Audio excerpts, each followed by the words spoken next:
Hello and welcome back to Feb Noir. We are a podcast where we review and analyze films that are written by, directed by, or starring women and discuss their representation pertaining to the industry and what we see on screen.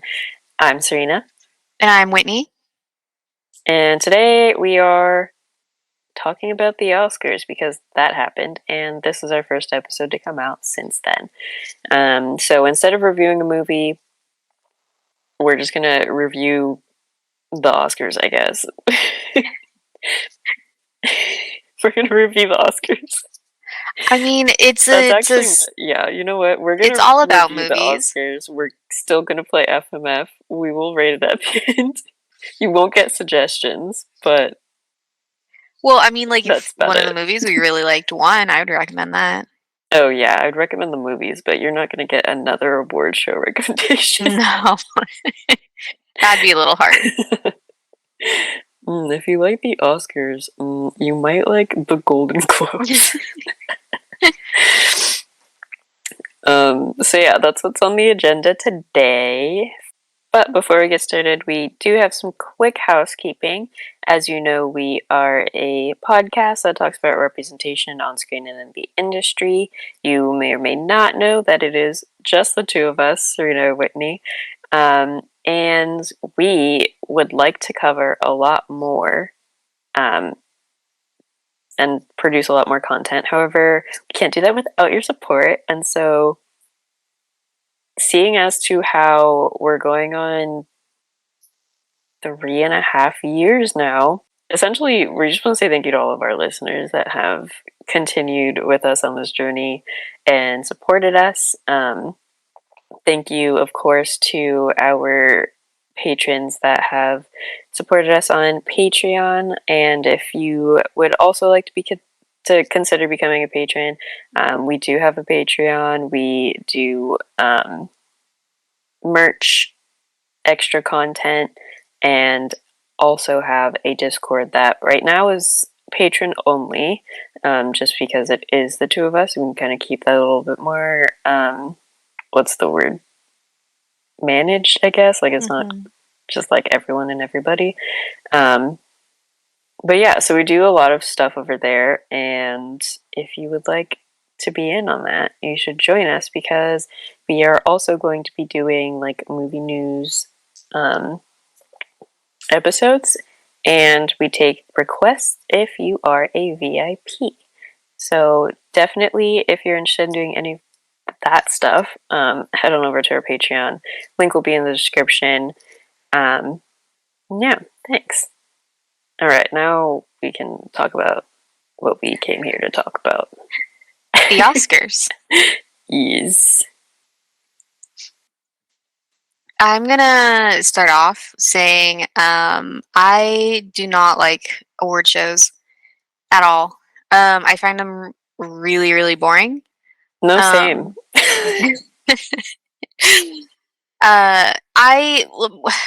Part of my big thing is like it's literally an all day event. They start with the fashion, they end with the awards. They don't even show all the awards, and just it takes forever. And most of the time, I haven't even seen half the movies, anyways. This year, I think might have been the year where I've seen most of the movies. But for me, it's like just the next day. I can spend 10 minutes reading an article about who won and be totally okay, and I not feel like not feel like I missed anything. Yeah, like you got all the memes, you got all the important stuff. Was the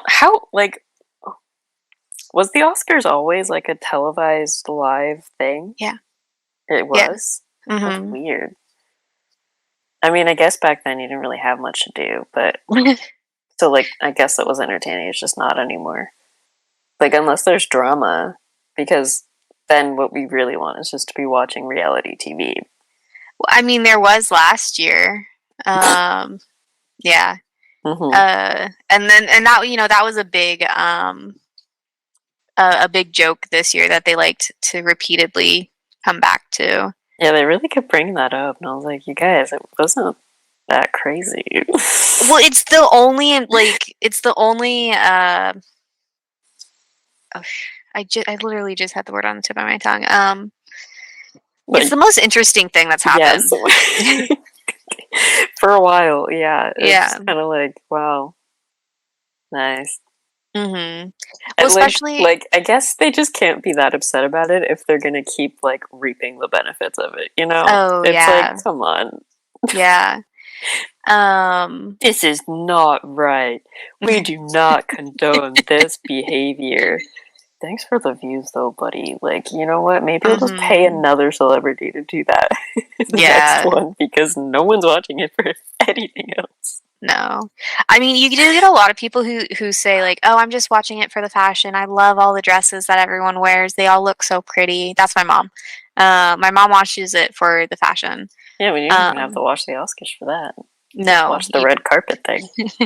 Yeah, exactly. Or just buy the fashion magazine. Yeah, just go on Instagram. Mm-hmm. The live updates. I think the fashion part of it is the most boring for me. Yeah, it's not. I feel like of all of the award shows and all of the like times that we look at fashion on celebrities throughout the year, it's probably one of the more boring ones. I think I just realized like in the past like 2 years that people watch the Oscars for like fashion. Because like for me that was always like the Met, you know, for like Fashion Week.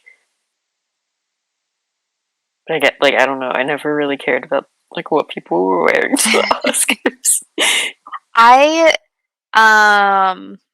just don't care. It's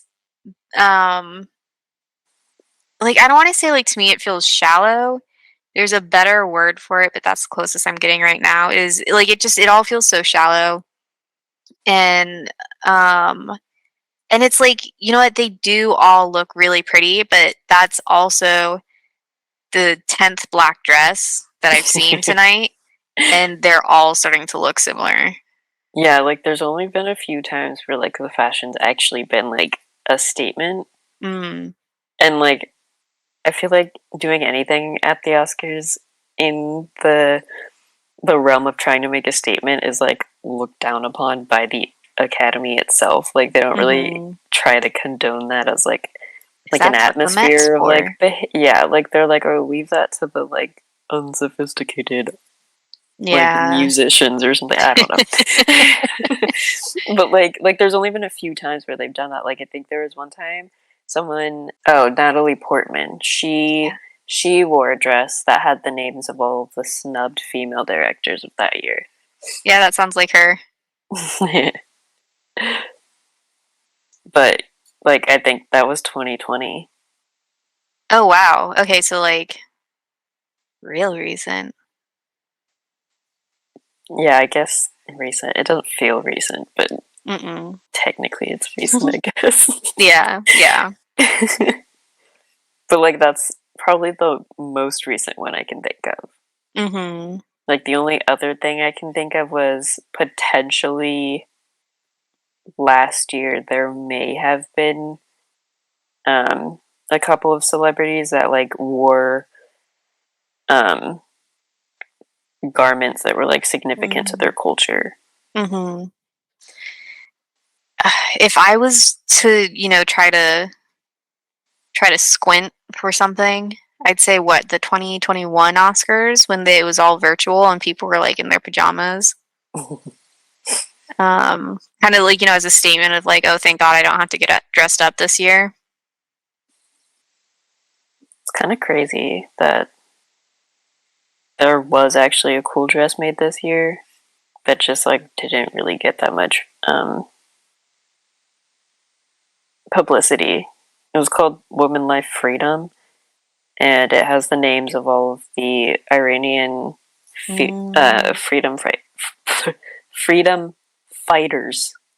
They like stitched it into the dress, and then the woman that wore it was Iranian. I remember that. but let me pull it up again. I don't think she was nominated for anything. She just was there. Iranian actress Shura Agbasula wore the dress in protest. So that's dope. Wish I saw more of that. Yeah. Well, especially because American Google it to find it. That's kind of crazy. Well, the reason is okay. So bear with me. It is going to get a little bit conspiracy theorist here, but it is all mostly true. But American news outlets are actually doing a really good job of not talking about the issue because high key. Yeah, because the people who own all those news media outlets have such a high financial interest of not, getting people rallied behind the cause. Yeah, the 4 people that own every single media outlet. Yeah. So it's being actively taken out of the news. That's unfortunate. There have been a couple broadcasters who've come out and they've laid it all out on they were told not to cover it. This is why they were told not to cover it. I really wish I could remember their names, but I can't. Yeah.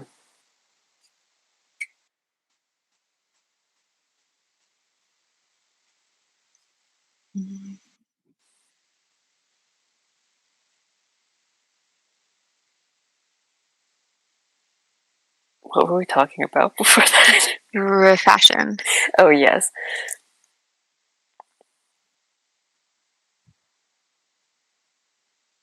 Yeah, I can't think of any other fashion things that I was ever caught my eye, other than it being of cultural significance or talking about representation of some kind, and that hasn't happened a lot. The Black Panther crew, but I think so many people were expecting it. That's why they didn't talk about it as much. They were just yeah, no, they would. What's that supposed to mean? I'm kidding. Well, because they did it the first time. Yeah, I do remember that. Yeah. And she won again, which is amazing. This year, so yeah. Oh, did she win the first time? I meant to look that up when during the first Black Panther. I meant to look that up when she got the award this year. Yeah, so she won a second time this year for the second Black Panther. Good. I mean, she deserves it. Yeah, I think historically, hilariously. Oh. Hilariously. I think it's kind of funny that if you think about it, for starters, this is bear with me here. For starters, I think it's crazy that a Marvel movie was nominated for multiple Oscars this year. That being Angela Bassett and production design. And I think it's interesting that there are not very many superhero, and I say that with air quotes, superhero movies that are nominated for anything in the Oscars, other than effects. Yeah. I was about to say, I think they do get it, but it's just it's not. The Spider-Man one nominated or something for animated? Yeah. Yeah, the animated one deserved that shit though. Oh, it did. Miles Morales, bro. I cannot wait. Jumping ahead a little bit, just to the actual awards. I am very upset that Pinocchio won Best Animated.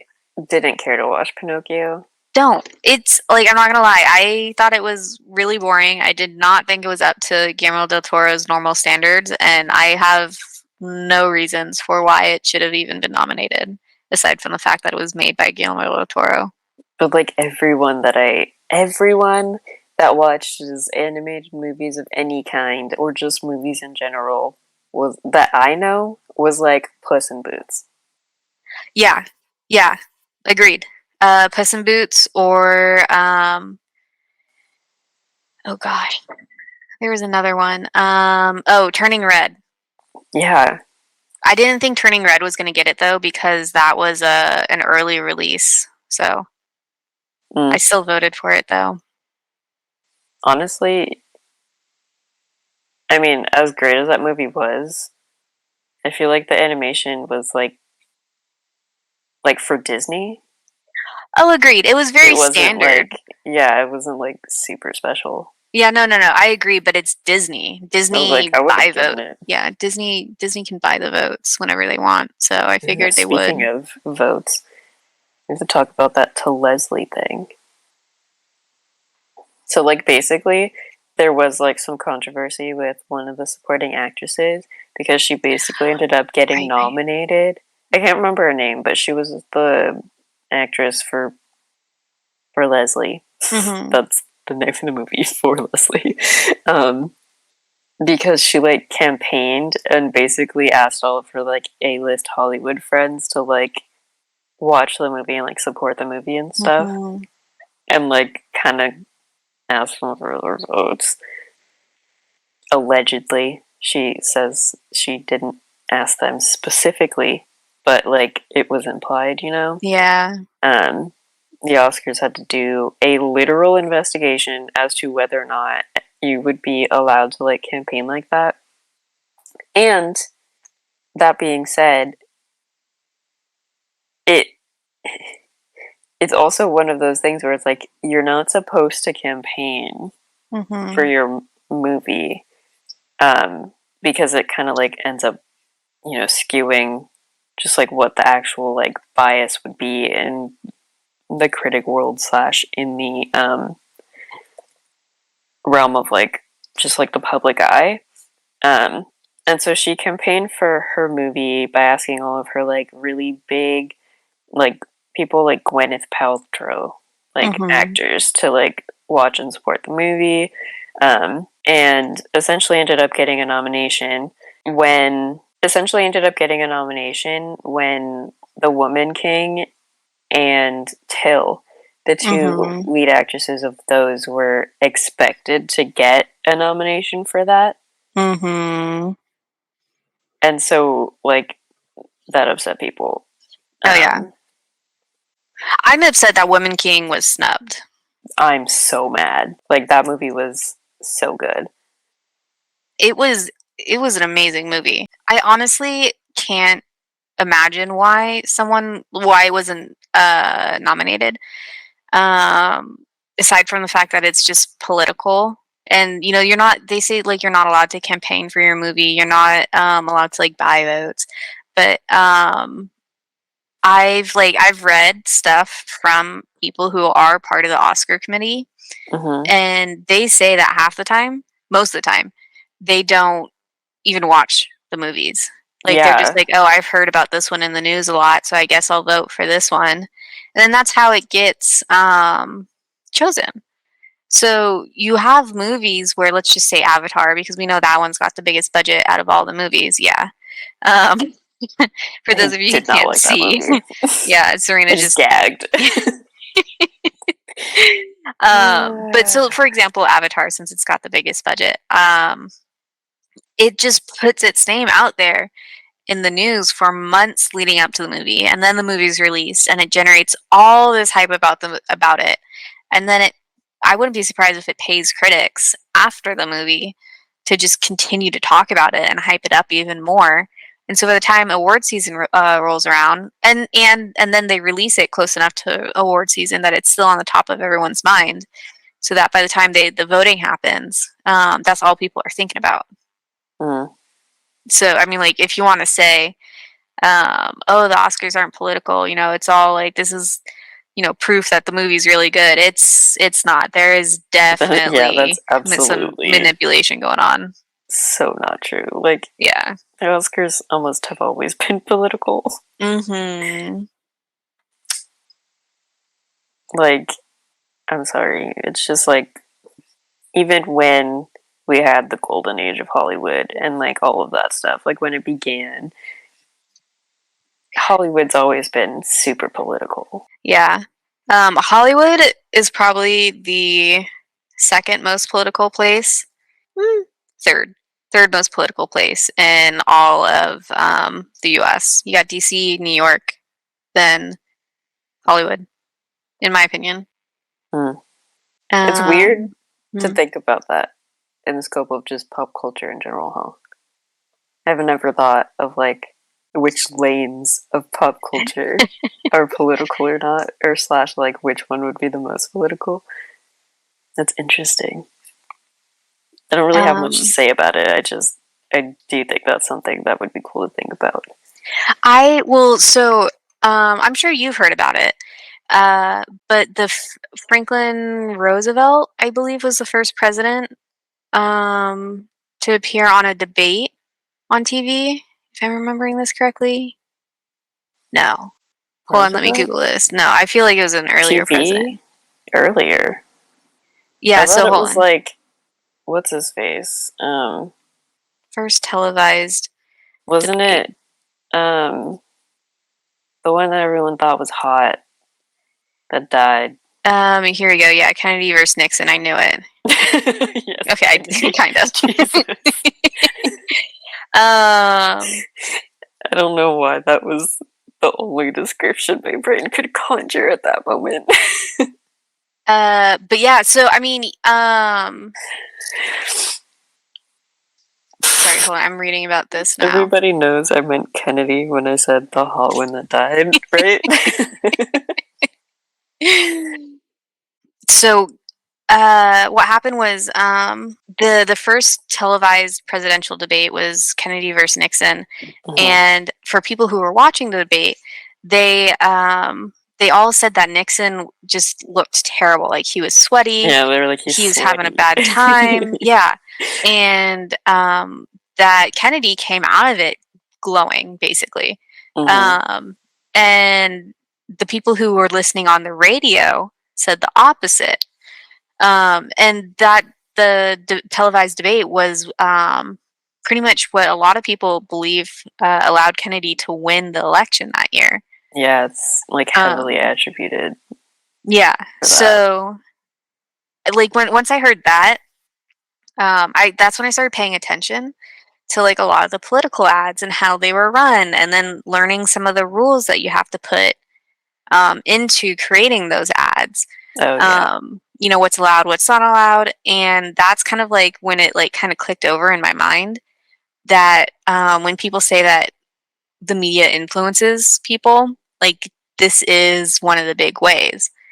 So media is always oh yeah, and like the way that the media has changed, because I think it was like it wasn't until Bush, his campaign, that they really started changing the whole like, or maybe like after, but that was kind of the first campaign that was seen as like, oh, they're like being really sleazy because they're like actually talking bad about the other candidate.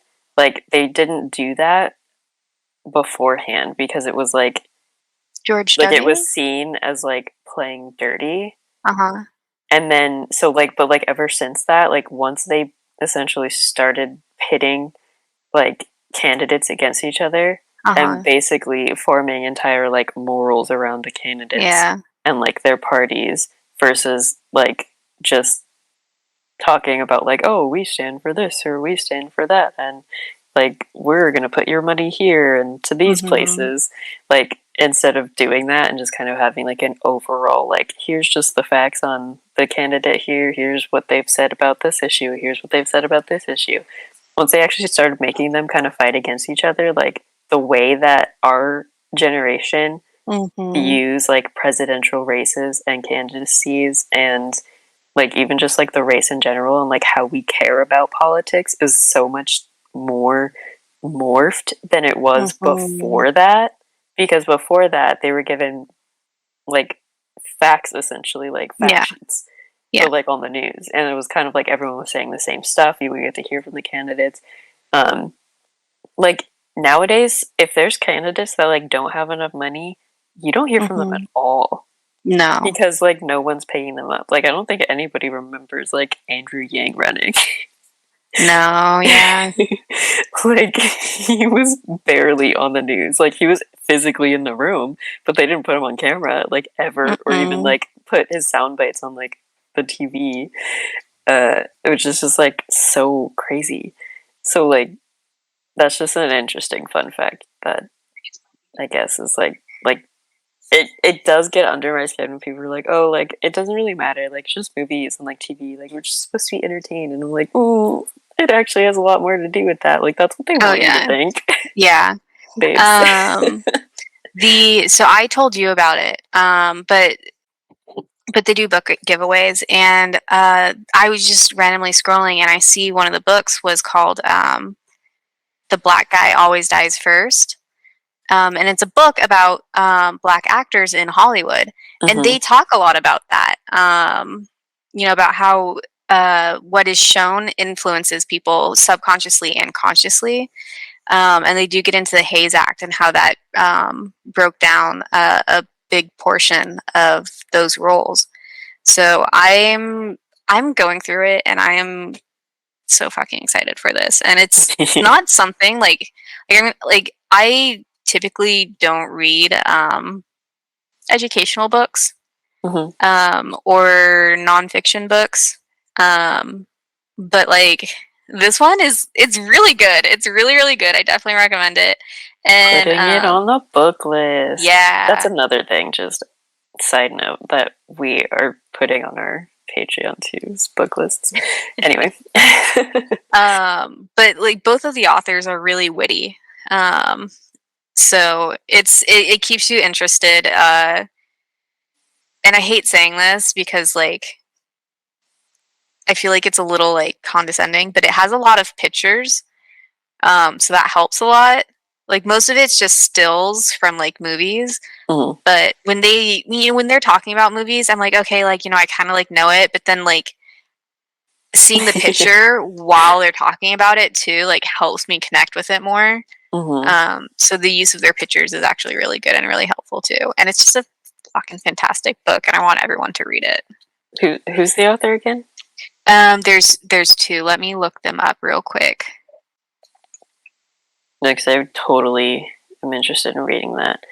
I think it's funny that we're talking about the Hays Code, and I like that. I'm sorry, this is not a part of our like Oscars talk, but it's relevant. Yeah. Because after this most recent season of You, the show on Netflix, I guess like Penn Badgley, like decided that he was like, oh, I'm gonna have it in my contract this season not to have as much like sex and nudity, like out of respect for my wife, which like cool. I don't Mm-hmm. care.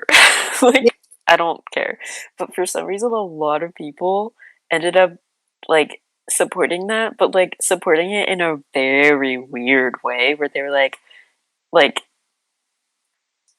essentially where they were just like, people like like there are things that should be on TV and things that shouldn't be on TV, and like the sexualization of like people or whatever like on screen. And I was like, okay, wait. Like, yes, the sexualization, sure, like that is Mm-hmm. a heavy thing we have in media right Mm-hmm. now. Like me as an asexual person, 100% understands where you're coming from, because I definitely struggled with that. It's not the sexualization that you're talking about, because they're talking about like, oh yeah, like I don't like all the sex scenes, like if they're not like important to the plot or something like that. Like I remember Mm-hmm. saying that when I was like young, like Yeah. I remember being like that. But the thing was is that like sex is a part of human life regardless. So if your plot involves humans, it's always going to be relevant. Yeah. The having of or not having of. is like a thing. If it wasn't a thing, then nobody would care about people's sexualities. Like, I wouldn't have to define myself as asexual. People wouldn't have to define themselves as, like, homosexual, heterosexual, etc. And so it's like, you can not have sex on TV, but still be representative of all of these groups of people.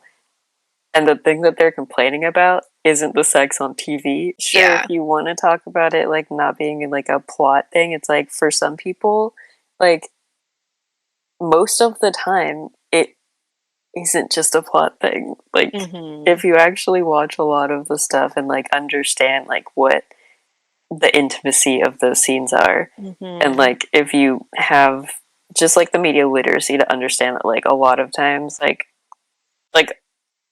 yes, 100%, there are times where, like, it's, like, unnecessary. Yeah. Where it's like, yeah, like, it's unnecessary. But it's like, on some level, though, like, a lot of the times, it is a very, like, poignant point for the character and the character's growth and development. So, like, I don't think that's the right argument to be having, you know? Yeah. It was like, some people were like, yeah!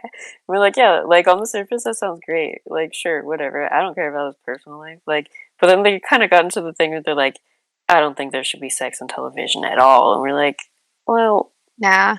That's kind of like a huge... And it's kind of like not talking about ultra-conservative showed up, yeah. Yeah. Which they're trying to, like, ban in schools, talking about until Florida, yeah. you're, what, like 8, not 18, until you're, like, 16. out of middle school, basically. No, that sounds more accurate. Like, yeah. It's weird. It's like, that's what happens when you don't talk about things.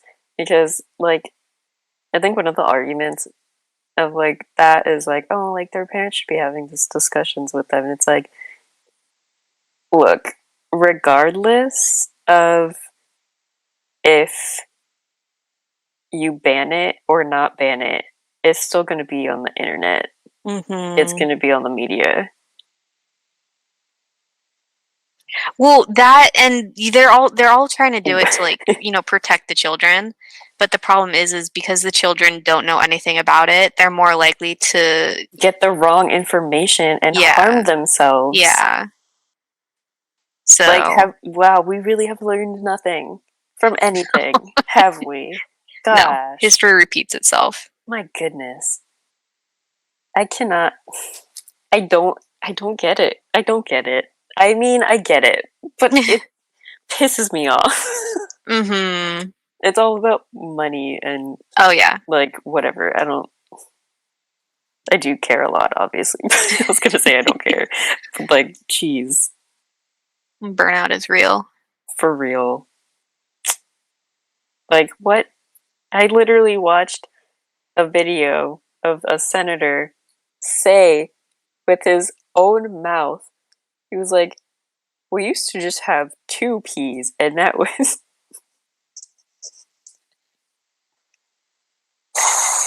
that was peeing and pooping.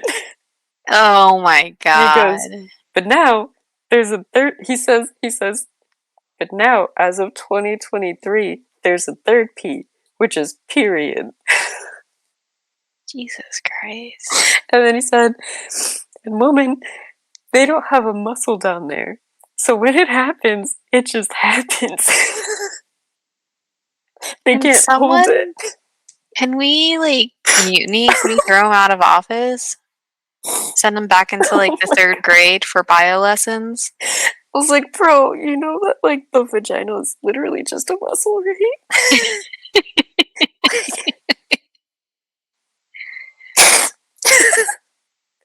I was like, we don't have a muscle down there? As of 2023, apparently. Well... Jesus Christ. Let's not even talk, I mean... 2023. I feel so bad for his wife. Oh, that poor lady. I feel worse for if he has daughters. Yeah, good point. He's like, what, making them go to school in diapers or something? He doesn't want the school to provide them with pads, though. If she were to have her period, she would just have to suffer and bleed all over the place. Yeah. Someone responded to that, and they were like, he was like, yeah, like they can't, like we can hold our pee and our poo, but they can't hold their periods. Oh, okay. So I've seen a lot of men talk about like that specifically. And then someone was like, okay, well, like we can't control sweat either. So what are we gonna do now? Just give deodorant out too? And then someone else was like, you know what? That's a great idea. Like they need to shut up. Yeah. They really need to stop talking. They're giving us too many ideas. Agreed. And like we literally just talked about this. Okay, didn't like just talk about it, but talked about it earlier in the year with the movie Turning Red. Oh yeah. Periods in the media. It's like, come on.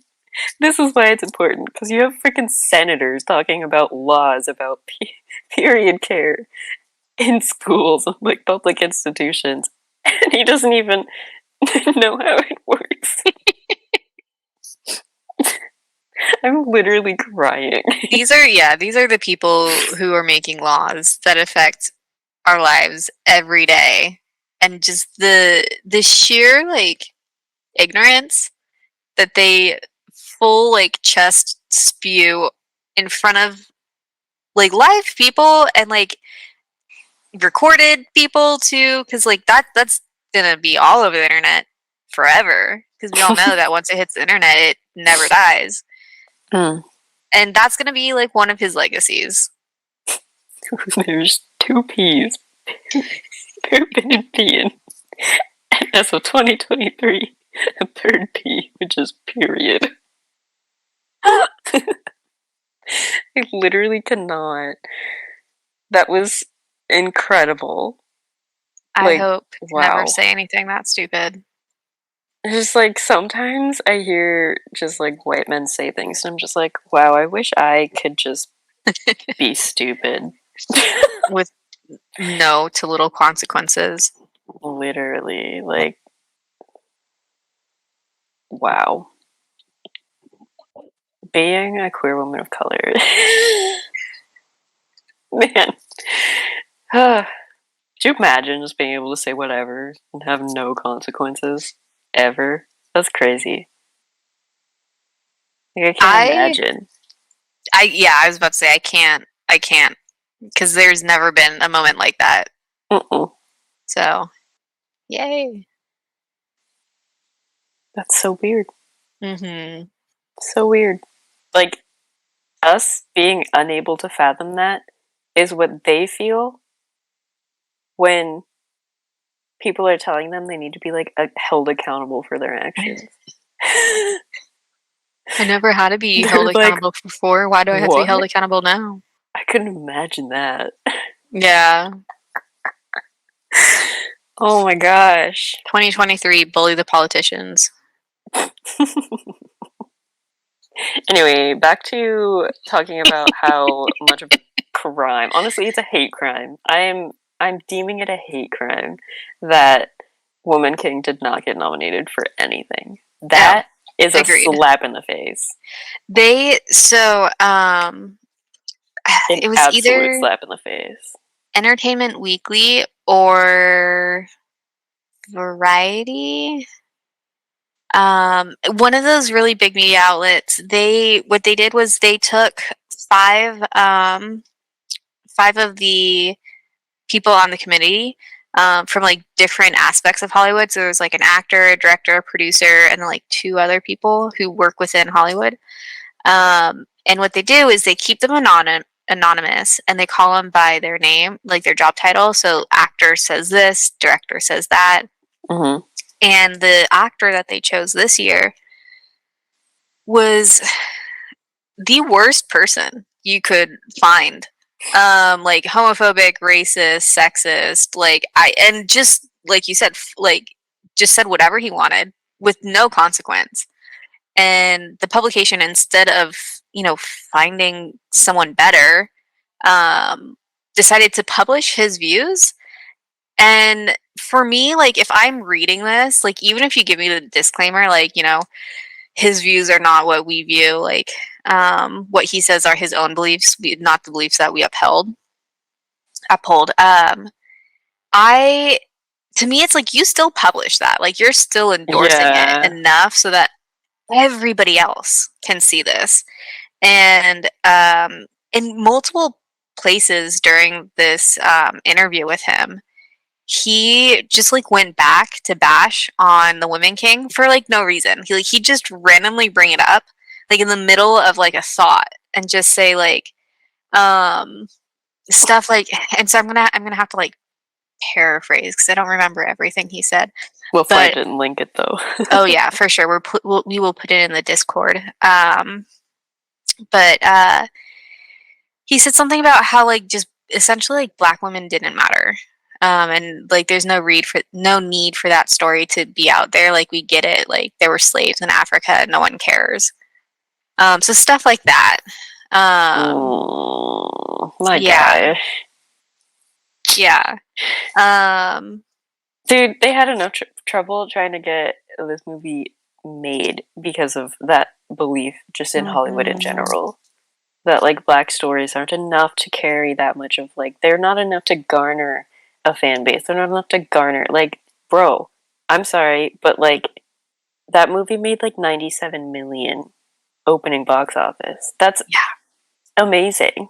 Yeah. And well, and not to mention like just all the people that it inspired too. Yeah, and like if we're talking about black people being able to break boundaries, Creed, I've seen Creed 3, Michael B. Jordan directorial debut. It is the highest grossing sports movie to date. Oh shit, really? Yeah. Sports movie, like of all time, including all of the Rocky movies.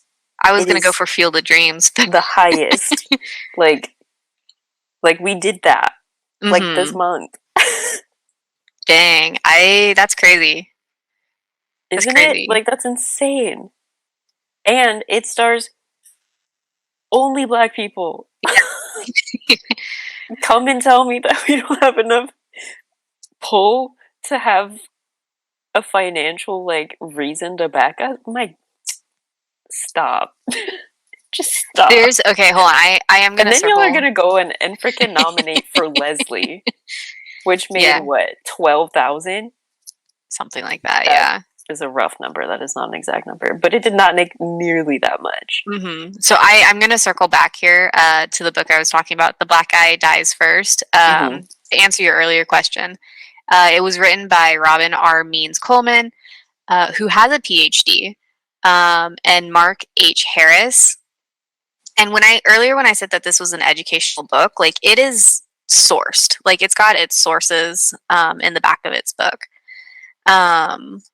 But they break down exactly what you were saying for horror movies specifically because it's about horror movies. And you like almost quoted the book with what you were saying. like they had this graph with numbers and grosses, and then like everything you just said right beneath That's hilarious. That makes me feel really, really good about, being a movie critic that did in fact get a degree in it. I remember that shit. But yeah, so you definitely need to read this book, and so does everybody else. Yeah. All right. Yeah, that's definitely going to be, because like as you're saying this, I'm thinking of two other books that I'm like these will also be, they're very also relevant. Like one of them isn't even like a film book. It's just a book about like art essentially. And it's not like new or anything. It just talks about essentially like how art really does like ingrain itself into like the human psyche and like society and culture as a whole, called The Ways of Being by John Berger. And then the other one, I can't remember the author's name, but she's pretty cool. She did Men, Women, and Chainsaws, which talks about the brutalization of women on screen in most horror movies. Wow. You said that was Ways of Seeing? Yeah, Ways of Seeing and Men, Women, and Chainsaws. There's only one book that I've never finished, which is actually coincidentally relevant, and that's All Quiet on the Western Front. It was too bloody and too depressing for 8th grade me. So I gave up, and Spark noted it. I'm still shook. Everything. Honestly, that's a perfect way to lead us back into the Oscars talk, because that movie was nominated for Best International Film. Yeah. And I was like, what? Dude, do you know? I didn't want to watch that movie. Yeah, do you know the story behind it, like how it got made? So the story behind getting it all made is Leslie Patterson. She is a medal-winning Olympic triathlon athlete, and after her last triathlon, they asked her, like, oh, you know, what are you going to do? And she said, I'm going to move to Hollywood and I'm going to become a screenwriter. And so people are just kind of like, that's a little weird and kind of random, but you do you. And so she did that. She went to Hollywood, she started writing, and this was her first screenplay, supposedly, that she wrote. Like adapted? Yeah, adapted. And she spent 15 years trying to get it made. And every year you have to renew movie rights. And so she was spending like tens of thousands of dollars trying to get this made, just to renew the rights to get it made. And for 15 years, no one wanted it. Then finally, they ran out of money. She and her husband just didn't have the money to renew it for another year, to keep the rights. And she needed either 20,000.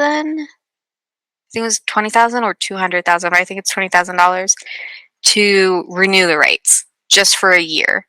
And there was a triathlon nearby that had that exact amount as the prize money.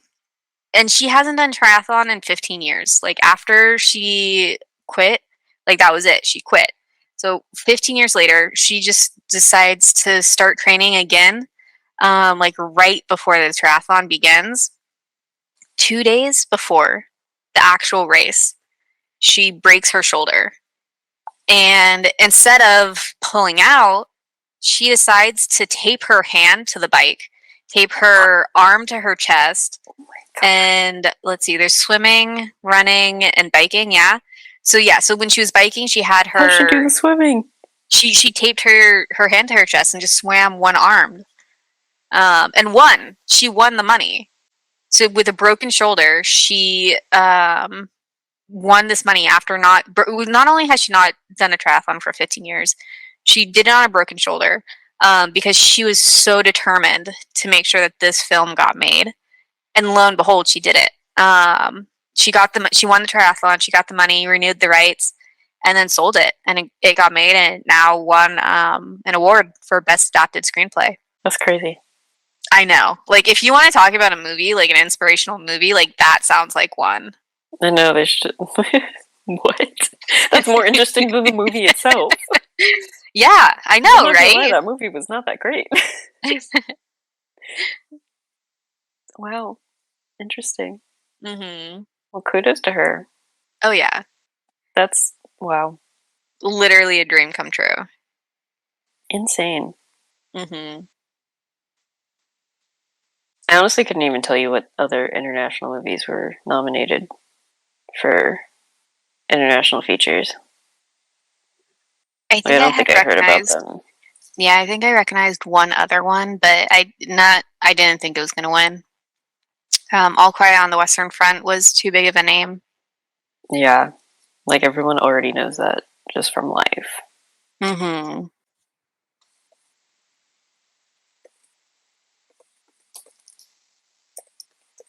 Oops. 2023. I'm looking those up right now. I had them pulled up, but then I kept trying to see so many things, look up so many different things.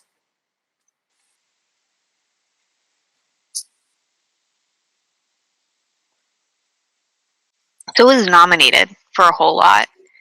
I know it won cinematography. Yeah. So it didn't win adapted screenplay like I thought. That went to Women Talking. Yeah, that's another one that was like, I meant to watch it before the Oscars, and I didn't get to, and like, oh my goodness. It's one of those two that has like a weird like backstory. Yeah. That movie is one of the ones where for me, I really like the idea of it. I really like the idea of watching it. I don't know if I want to watch it because it's a pretty heavy movie. And it's a talking movie. Yeah. Yeah. So I fully support it in every way except watching it. Yeah. Because that one's got like a complicated backstory too, because I think like it's based off of a book. The book is written by this white lady that heard about a story that happened to an actual group of women in South America, I believe. Took the story, made it her own, made it white people, and then made like a bunch of money off of it. Yeah. And then someone took the book and adapted the book. Yeah, that's crazy. All right. What's funny is that All Quiet on the Western Front, like, not only did it win International Feature Film, but one of the other ones that was in the running was Argentina in 1985, which, fun fact, as of I believe today, March 24, is actually the reason that Victoria Alonso from Marvel, that was like one of the main producers of Marvel for like years, got fired. Oh, really? It's because of her participation in being a producer for that movie. Hold on, tell me that story. Yeah, so I guess like originally she had permission to like make or be like a producer on that movie. And then she like obviously was going to campaign for it and whatever, but they were like, "Oh, we're not going to let you campaign for it." And she was like, "Well, I'm going to campaign for it." So she did. Yeah. They fired her. But people were speculating that she got fired because of like because she was like kind of a hard ass on like a lot of the VFX, because she was pretty much like in charge of a lot of the VFX. Oh, yeah. So they're like, oh, like that's probably why she got fired, was because like she's not like a good boss. And so now people are like, well, because like she's claiming like, no, like I had permission, and then they got upset like after the fact. And so people are like, well, is she fired because of her participation in making this movie? Or is it because of the other thing, and they're just using this as like like the nail in the coffin kind of a thing?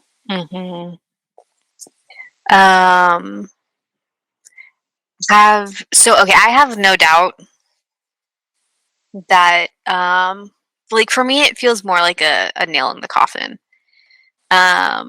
And I have no doubt that she was a bad boss. Just because there's so many stories that have come out of Marvel VFX. Yeah, where there's like the buck has to stop somewhere. And if enough fingers are pointing in a certain direction, you have to start to wonder. But there's also, have you heard of something called the glass cliff? No. So it refers to a situation in which women are promoted to a higher position, specifically during times of crisis or duress, or like during like a recession, when the chance of failure is more likely. So while it's not exactly, yeah. while it's not exactly like that exact definition, it feels similar to that, where they put possibly a woman in this um, high position of power, only to like just lay all the blame at her feet. They do that a lot, Yeah. unfortunately. Oh That's common. So I definitely want to know more of what was going on. But yeah, it's hopefully it does lead to better conditions for a lot of those VFX artists. And hopefully Marvel does take a step back and change their practices. Yeah. I feel like Marvel is they've Disney in general. Yeah, they've gotten themselves into a bit of a plateau. Mm-hmm. And that's even if we call it a plateau. It might be on the downward tilt. Oversaturated. We're looking at a hill. Mm-hmm. Because it's like no one's really excited for the stuff that's coming up next. The stuff that comes out just keeps getting like average or worse. Yeah. Yeah. I honestly hope that we're coming out of the age of superhero stuff. Like I really do hope so.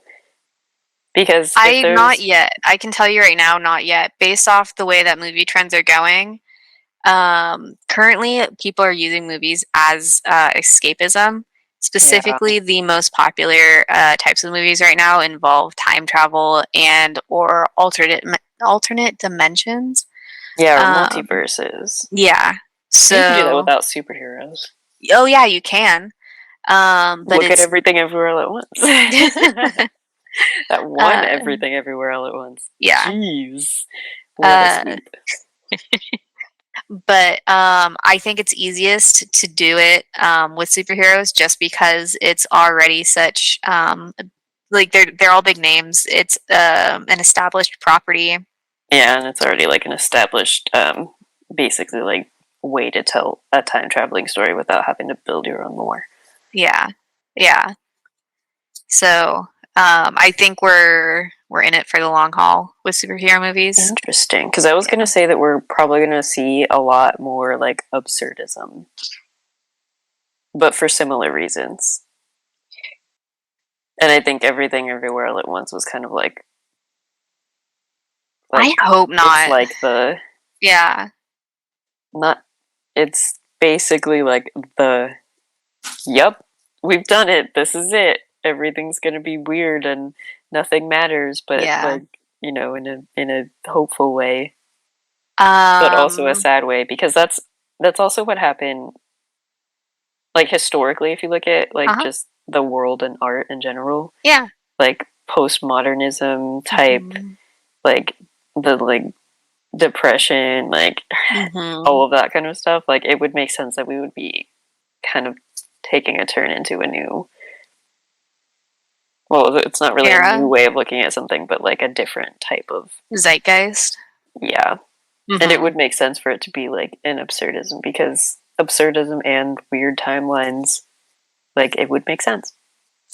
The multiverse type thing, especially considering, you know, like not only are we going through like crazy technological leaps all the time, but then you have a pandemic that the need for escapism stopped a lot of things. You have the need for escapism, and then you also have on top of it on like a cultural level the feeling of literally having lost physical time and having experienced a point in which your life could have been very different from what it is now. And that's like maybe one of like, it's crazy that Everything Everywhere All at Once was made before the pandemic, because I think I talked about this in the episode that Vic and I did on this movie. But like, I was like, it's crazy that they made that before the pandemic happened, because like it really does touch on like all of Mm-hmm. that almost. Mm-hmm. And it does it in a way like I don't think if the pandemic had happened that this movie would have been as it wouldn't have been Done as something that well. people resonated with as much. I can agree with that. Because I I've think seen I their other can. movies. Their other Mm-hmm. movies are just as weird. Mm-hmm. Like Swiss Army Man is weird. And like Oh it's shit. definitely Is like it a taste the that you have to same? like acquire. Yeah, same guys. And it's like I Yeah. can see Okay. that Okay. like considering how people reacted to that one, it was kind of like it's like a cult thing. Like that one was Mm-hmm. kind of like it was definitely like a younger Mm-hmm. generation that enjoyed it more. Mm-hmm. Um, and like it was definitely one of those things where it's like, no, like you have to, explain like what it is to people that don't Mm-hmm. get it. Mm-hmm. But this one, Everything Everywhere All at Once, like not only did it hit because they had like just the way the characters were of Mm-hmm. being normal everyday people, which is everybody now. And Yeah. then it also hit like they're immigrants, and then it also hits like the mother-daughter relationship. It hits the Mm-hmm. generational trauma of like, but then including that as a we're here in this like time and space, and like time and space is what we make of it kind of idea, Mm-hmm. especially after everything the world had just gone through. It's like perfect timing. I Oh don't think yeah. it would have gotten as much. Um, it wouldn't have gotten as many like views. I don't think people would have advocated that much for it had it come out earlier. 100% agree. I mean, even for me, you know me. I'm very logical. I like my movies logical. Um Unless it's like specifically fantasy or sci-fi. Um but I mean like on the nose like specifically. Mm-hmm. Um and this movie played just straight enough to where like it veered off that mark for me, but stayed close to the mark. So this Everything Everywhere All at Once definitely pushed the how much am I willing to follow this movie button for me. Mm. I enjoyed it. It's not going to be a movie I rewatch a lot, just because it is just slightly too absurd for me. It's a lot, yeah. Yeah, it is like it's definitely one of those Oh, like you have to watch it a lot, like a lot. Like I yeah. think people that didn't like this movie that I've talked to, that was kind of the thing. They're like, yeah, I didn't really like that part of it, and I was like, that's Mhm. completely understandable because again, like the Daniels are not Mhm.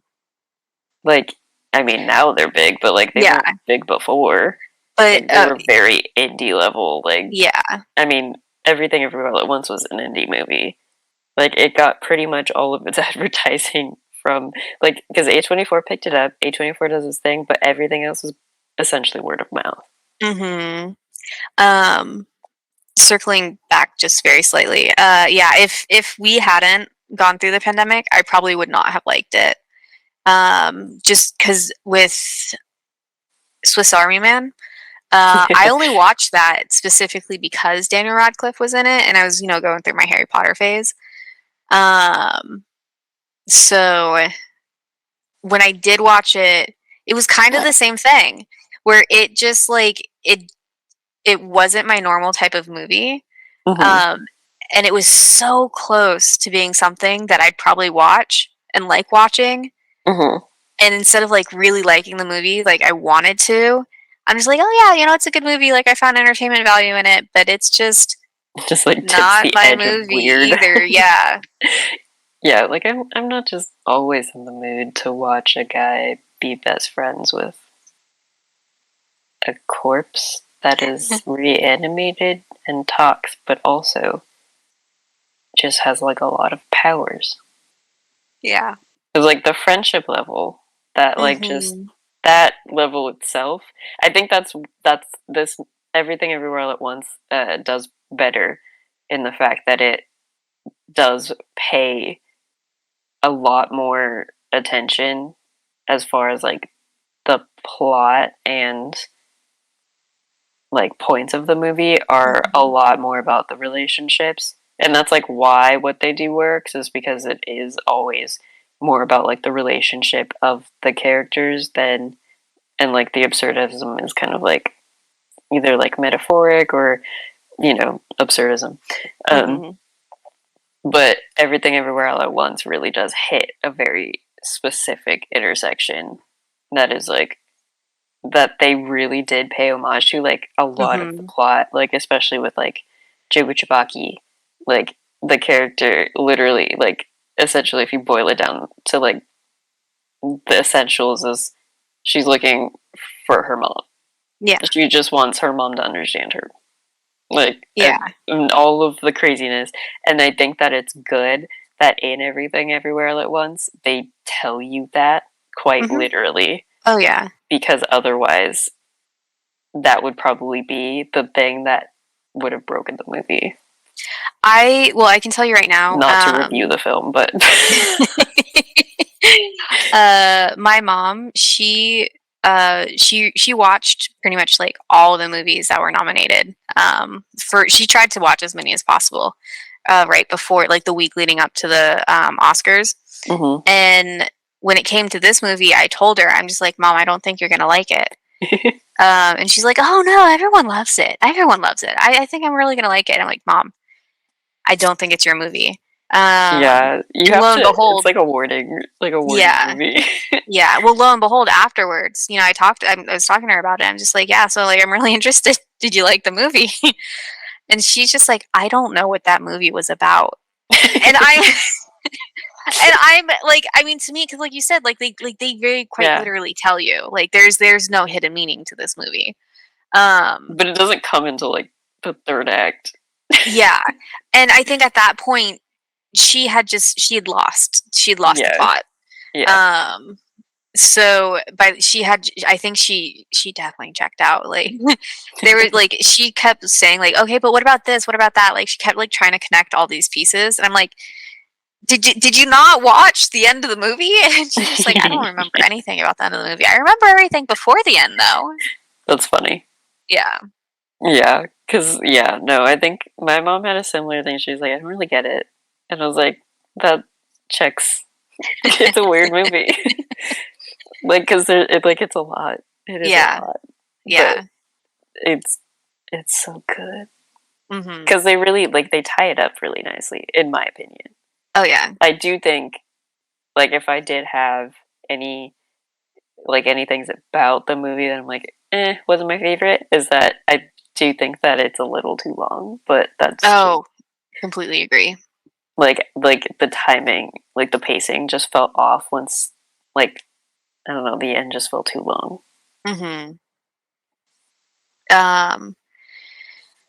No, yeah, I agree. But I think everyone that watched movies this year was like, obviously this one's gonna win. Like, I think I remember, like, this came out close to when Bodies, Bodies, Bodies came out. And I think I was watching an interview of Bodies, Bodies, Bodies. And the girl she's the lead character in the show Industry on HBO. She was like, oh, I saw Everything Everywhere All at Once. It's totally winning Best Picture. And I was like, no, 100%. Like, that was so early in the year. Yeah. Especially for this movie being the earliest of the releases. Yeah. For it to win, that's kind of crazy. Yeah. Yeah. I agree. I think once it came out and everyone saw it, everyone knew that this was the movie that was going to sweep. Yeah, like it just had that relevance, the cultural relevance, really. And it's amazing that it happened with.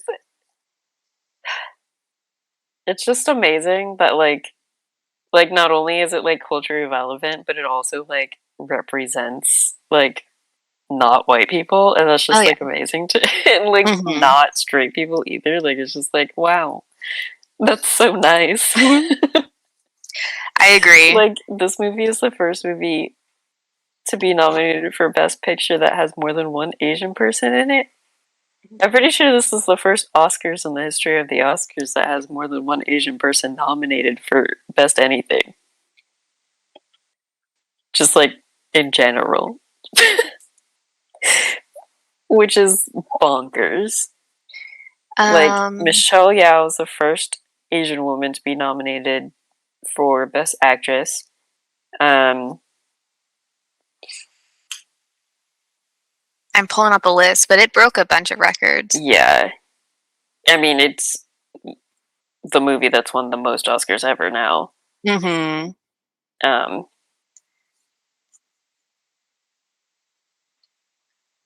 Okay, I do, while I'm pulling this up, I do want to talk about Jamie Lee Curtis.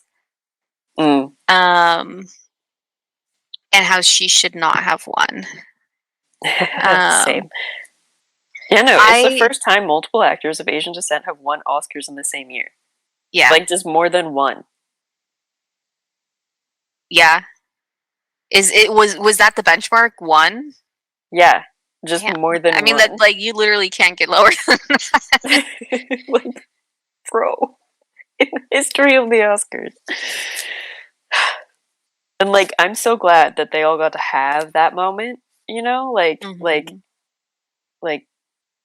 oh my gosh, it's just so, like, especially, like, because Michelle Yeoh is, like, iconic in so many ways. Like,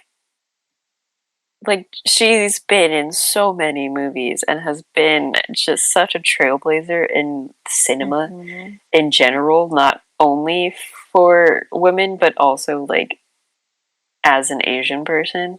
And it's just like, dude, like, yeah, she should have won this a long time ago. Oh, yeah. But, like, what? She was never gonna, like, they were never gonna nominate a movie with her in it, you know? Mm-hmm. And then, like, the same goes for, like, you know, Angela Bassett. Like, she wasn't even nominated for Best. She was nominated for Supporting. Yeah. And, like, the thing is that, like, Stephanie Hsu was also nominated for Supporting. Mm-hmm. And if Angela wasn't gonna win that, Stephanie should have. Oh, yeah, without a doubt. Jamie Lee Curtis, sure, her acting is fine. Like, I don't have anything against her acting at all. Like, she's so far a cool person. Like, as much as I've heard about her in media, like, she might be kind of weird, but, like, I don't care. Like, like, so far, she, like, supports, you know, people that I support and, you know, like, tries her best not to, like, be a shitty person to people in general. But, like, she wasn't even in the movie for that long. Well, when I was watching it, watching the Oscars, they you know, they read through everyone's name and they have, like, little clips of their role in the film. What was the clip that they showed for her? Well, so for Stephanie, they have Stephanie is, like, giving, it's like her big climactic moment with her mom where they're both kind of, like, tearing up and Are you serious? Yeah, and they're having, like, their big heart-to-heart moment, right? And it's just like this, it's this beautiful clip where you almost want to start crying with her, right? Yeah. And it's only a couple of seconds long because they have to get through the whole list. But then they pull up Jamie Lee Curtis's clip, and it's, like, twice as long. And I think it was, like, just her sitting at her desk, basically just, like, talking essentially to the camera, saying, like, you're such a bad business owner. You don't know how to do your taxes. Like, and it was so flat. There was no emotion in it. If they were to show any scene in that movie for her, it would, in my opinion, be the scene where she's sitting on the bench talking about not pressing charges. Yeah. Well, or, like, even I forgot about that scene. The scene that I was thinking was when she's got, like, the hot dog fingers, right? And, you know, she's, like, having the fight with Michelle Yeoh. Yeah. Like, where she has, like, emotion, where she's, like, this, like, she's a character with a, like, a goal, and she's able to, like, just not be, like, this one-dimensional character. And they chose that clip. But she's barely in the movie. Like, we just said 2 clips, and that's basically the only time she really has to act. Other than the time where she turns into a weirdo that, like, is evil. Oh, yeah, yeah. Well, I mean, even then, But, half the like, time she's probably got like a stunt double. So yeah, I was gonna say the same thing. Like she's not Michelle or Key. Like she's probably not doing her own stunts. No. Oh man. Yeah, like if Angela didn't win it, Stephanie definitely should have. Oh yeah.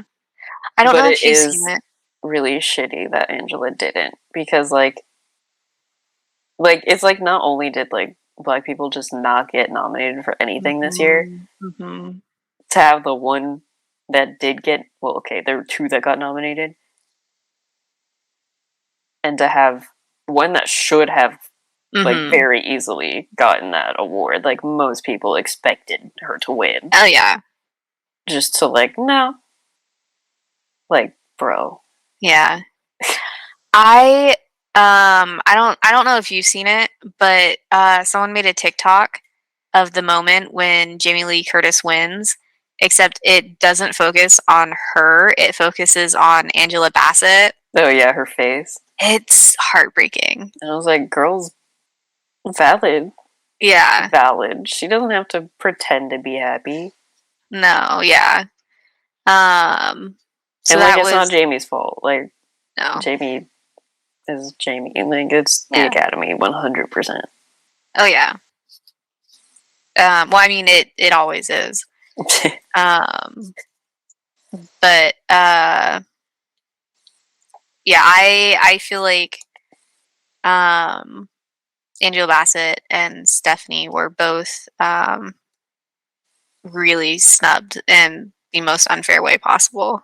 And also, I've kind of said this before because it's not like the first time this has happened. Well, I mean, in this way it is. But in my opinion, I think if there's a category like Best Supporting Actress, you get to pick one person per movie. I don't think a movie should have multiple entries per category. That's funny. No, yeah, that makes sense. I think there's also like an SNL sketch where they talk about how like it's like a sketch basically where it's the Oscars, and then every movie that's nominated, they show you a clip of like phenomenal acting, and it's like a monologue or like a speech, and it's like a Black person giving the speech or monologue, and then there's like a white person like in the background that's like, oh yeah, and they nominate the white guy. And I was like, yo, for real though, that's what it's like. Yeah, for sure, 100%. I definitely agree. I'm not gonna lie though, I was actually kind of happy with the movies that were nominated for Best Picture though. Like the only one. No, there were two that I were kind of like, why were these nominated? But all the other ones, I was like, you know what, that's valid. Yeah, they are. It is a good list. Because I was like, Everything Everywhere All at Once, absolutely. Banshees of Inisherin, loved it. Someone made a meme. I hate Avatar: Way of Water. That wasn't a good movie at all. I didn't see it. That movie should not be on the list. I'm not gonna hate watch it. It's just I don't care about it, and I don't want to support it. It can win visual effects or whatever. Shit. Nobody gives a shit about visual effects. It can win visual effects. Like, obviously. It was, I mean, the trailer was very pretty, yeah. But, like, the literal script is so bad. Like, it is no different. I quite literally remember saying after watching this movie to my family, I was like, this movie is literally about a guy that has killed a guy and, like under the guise of, like, oh, it's for family and whatever. And then, like, you know, goes and he's like a wanted criminal, and so is his family now. And now they're on the run. And the guy that is supposed to be dead comes back for revenge. That's it. And, you know, it's all about family. I was like, bro, this is a Fast and Furious movie, except way less entertaining. Like, I'd rather watch people of color be doing that. Yeah. And be funny and not taking themselves like ridiculously seriously to the point where it's just stupid. Like, y'all are in costumes, like blue people costumes. Yeah. Acting like you're doing, like, God's work. Like, y'all made a Fast and Furious movie with way less cool cars, way less cool stunts, and, like, you didn't even have that many people of color in it, bruh. Like, I feel like that's the best way I've ever heard anyone describe the movie. And then I watched the trailer of the newest freaking Fast and Furious movie that's coming out, which is the 10th one. Wait, another one? Yeah, and I'm gonna watch it and I'm gonna love it because they know what they're doing. Plus, they're the only franchise that exists in my, like, I'm pretty sure, like, if you look at big franchises, it is the most diverse franchise that exists right now. Like, movie franchise. It's the only one. And it's the only one where black people, people of color, are actually getting paid to do fun things and have fun on screen. And then they get more roles after that? Hello? Like, what? They're actually getting, like, more roles in Hollywood after being in a movie that just makes a lot of money because it's fun and actually looks like the demographic of people that want to see it? The sad thing about that too is, like, the next biggest franchise I can think of that is considered diverse would be, like, Marvel. Yeah, and that's still hella white. Bullshit is what it is. Yeah. Like, at least Fast and Furious, like, understands that it's ridiculous and calls, like, literally, like, it knows it. But it also knows that the found family aspect of it is because its audience is a bunch of people that are, one, watching it for escapism and entertainment. So, like, it doesn't matter how grounded in reality you are. And they know that. But also, it's got people that advocate and look like them too, and aren't being just killed for senseless reasons. Yeah. They aren't being brutalized on screen. They aren't slaves. They're not in jail. They're just heroes. Living their own life. Yeah, they're the heroes of the story, doing cool things and looking cool while doing it. And even when they're technically the bad guy in the movie, like, even when they're, like, the criminals on the run, they're still the good guys of the story. Oh, yeah. So, like, why would I want to watch white people pretend to be people of color doing that? And then talk to the only people cast as people, like, bro, there's a scene in Way of Water where Zoe Saldana's character is called Savage. And out of all the blue people in the movie, she's the only one referred to as a savage. Yeah. All the other main blue people in real life are white people, and that don't sit right with me. No. Not at all. Yeah, this is just more reason why I don't want to see this movie. I don't care how pretty it is. It's not even, like, it's not even that pretty. Good. Okay. Like, I don't know, I'd rather see real water. Do an actual underwater movie or something. That would be crazy. Like, I get that it's a technological advancement or whatever, but, like, it's the 21st century. We have that every time you turn around. Yeah, it's like, come on. I don't want more of them, but they're gonna make them anyway. Yeah. Oh, avatars. Yeah. Yeah, the whole way that James Cameron was just kind of like, oh, I don't know if I'm gonna make more unless this one does really well. Excuse me? That's how Hollywood works. Like, you don't make more of something that someone doesn't want. Like, well, why unless you're James Cameron and you're just a white man that's done things forever. True. Like Tom Cruise. Do you know why he didn't go to the Oscars? Because he was filming for freaking Mission Impossible. Oh, I heard that it was because he was avoiding his ex. Oh. That's I like also sounds mine on brand, better. to be honest. He is filming, though. Okay, I didn't know It's one that. of the movies of that he's filming in. For the movie that he's filming in, one of the directors was there, and he was like, "Yeah, I was filming with him last night. I'm in town for 20 hours, and then I have to go back to the Arctic Circle to finish filming with Dom." And I was like, "Of course you're filming in the Arctic Circle." Yeah. I must have missed that then. I think it was like a interview. I don't know if it was before or after. Because I just watched the highlights. I was like, I'm not watching this whole thing. I watched a lot more than I thought I would. And essentially what happened was I couldn't get into the washer dryer at my apartment. So I just took my laundry over to my parents, and my mom had it running.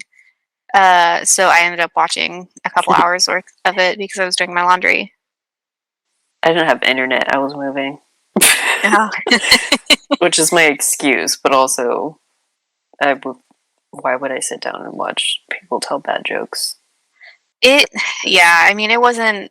Like, I think it's more of a testament that you can make as many jokes as Jimmy Fallon did about Will Smith without actually saying his name and everybody knows who you're talking about. But, like, he made the jokes, and, like, he would just reference he would be like, oh, yeah, like, Hitch. And we're like, yeah, that's a great thing that he's known for. Yeah. Thank you for reminding us why we love Will Smith. Yeah. Like, if the only way to bag on a person is to talk about all of their accomplishments, that might be saying more about... I don't know, man. Like, you're really trying to drag a joke on for far too long. Yeah. It was over as soon as it happened. Yeah. Well, like we said earlier, it's the only interesting thing that has ever happened at these awards, like, ever. So. Yeah. Just like, bro.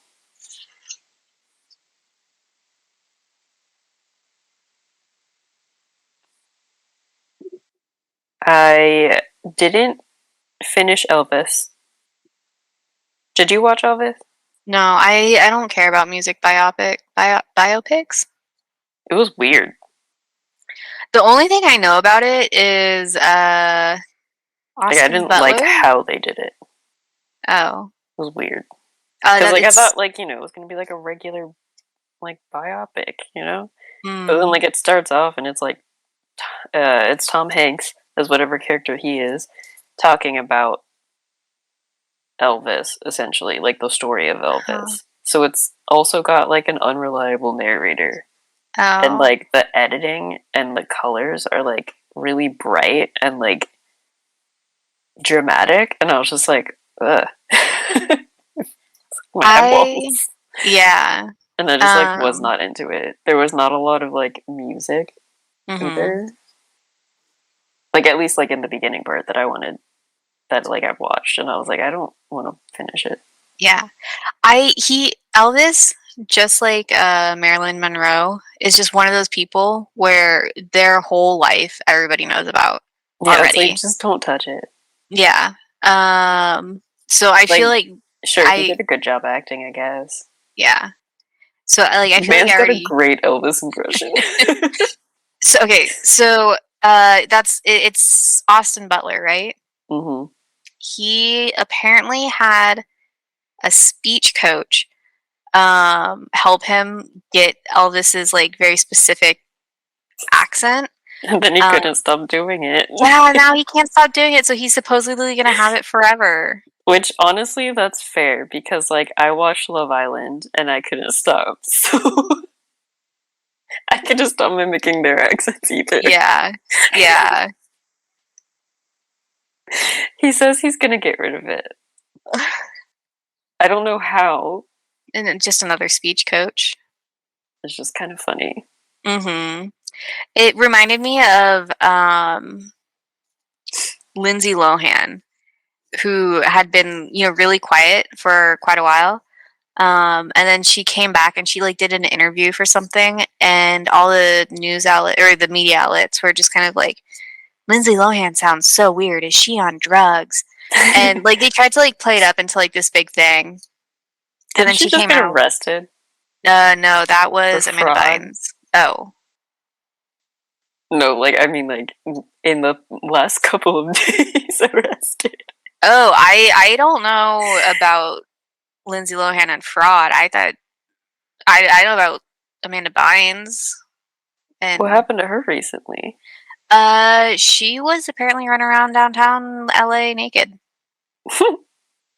I forget if it was drugs, but I think she was having like a manic? No. Yeah, a mental health episode.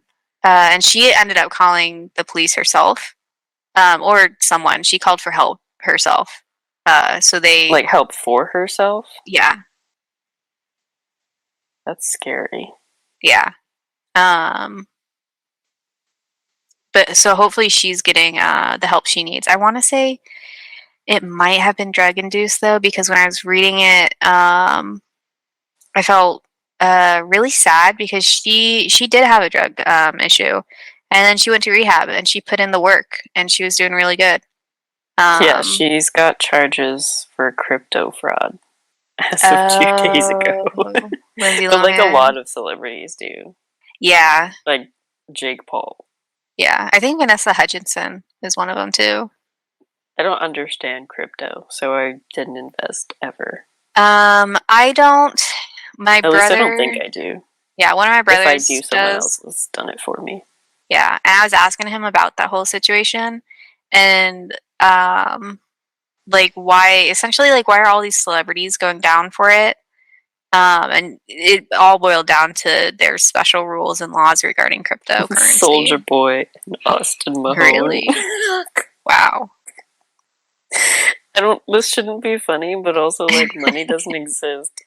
Yeah. Yeah. Like I think I was talking with my brother about it. We were just kind of like, wow, it's crazy that like we're in a recession, but honestly we live paycheck to paycheck anyway. And have always known that. So like it doesn't feel any different for us. I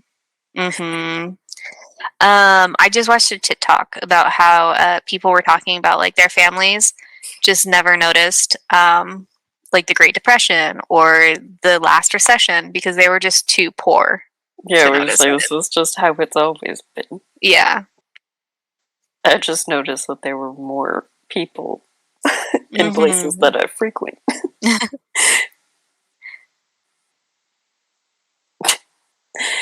Anyway. The Fabelmans, I didn't see. I didn't want to see it, and I heard it was basic anyway. Yeah. I like a lot of Spielberg stuff. But once I realized it was like semi-biographical about him, I instantly lost all interest. Yeah, I was like, I don't care. Yeah. And also, the trailer looked boring. Yeah. It feels very egotistical. And the last movie he made, low-key, was boring too. Was that the musical? West Side Story. West Side Story. In the Heights was, I think, Lin-Manuel Miranda. It was. Mm-hmm. Were those the same year? If they weren't, they were like back to back. But I think they might have been. Or wait. It may have been Lin Miranda's other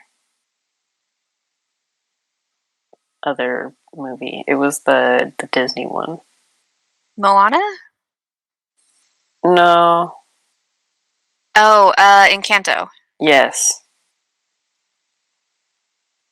Frick. He did Moana too. Yeah. I forgot about that. Lin-Manuel Miranda doesn't know how to like not be doing something. He's always doing something. No, he's always doing something. Disney just needs to like invest in other people. He needs to focus on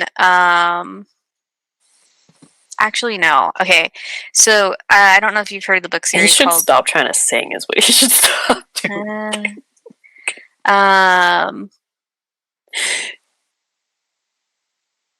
Like because of his voice, or because you don't like his songs?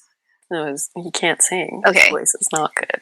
Okay. I don't know if you've heard about it, but it's a book series called The Kingkiller Chronicles. Yes, you have mentioned this one. Yes. You didn't like it. Which is... I was bored, yeah.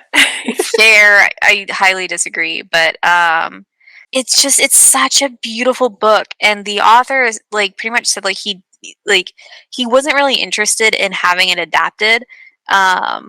And I agree, just because of how much is put into this story, and the way that he uses words to tell this story is absolutely beautiful. That's true. And just can't, in my opinion, be translated to screen. But then suddenly Lin-Manuel Miranda gets attached to it as a project, and everything just kind of started aligning in my head. And I'm like, if there's ever anybody who's going to do right by this book, it's going to be him.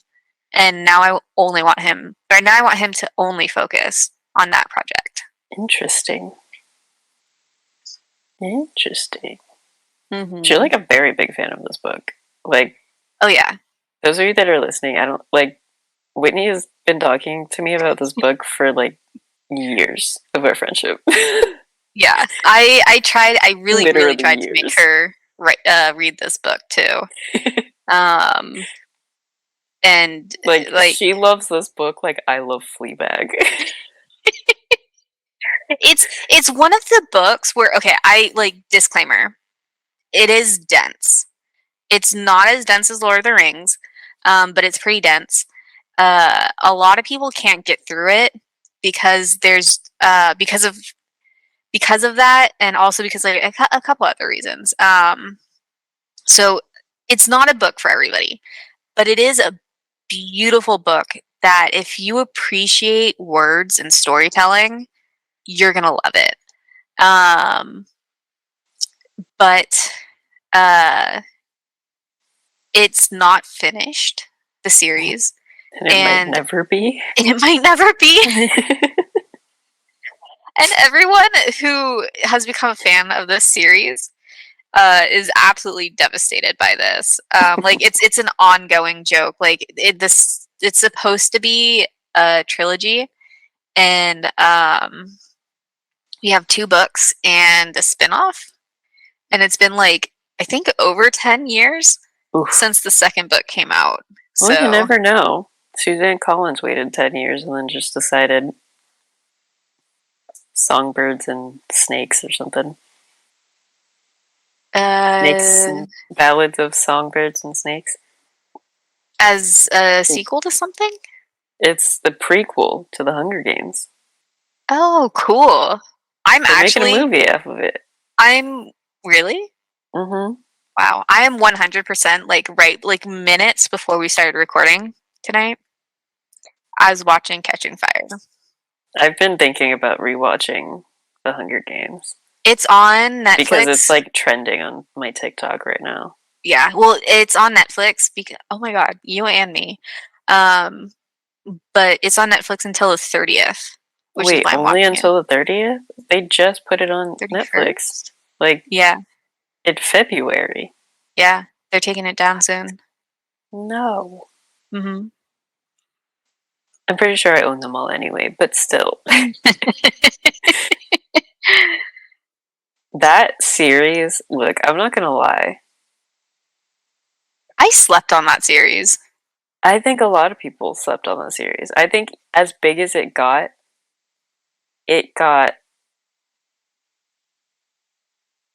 hyped up in the wrong ways. Yeah. She wrote that book. People took its success and were like, how can we recreate other ways and monetize it? And they decided to focus on the romance aspect.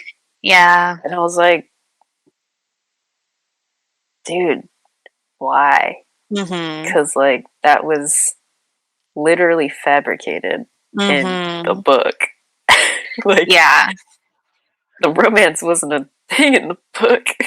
yeah.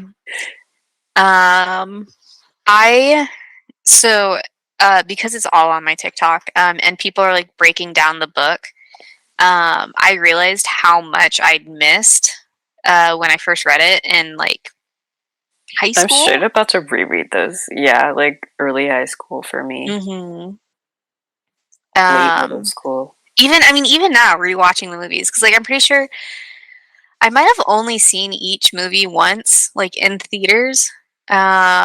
Maybe a couple other times. Like right before, like I saw the next one in theaters.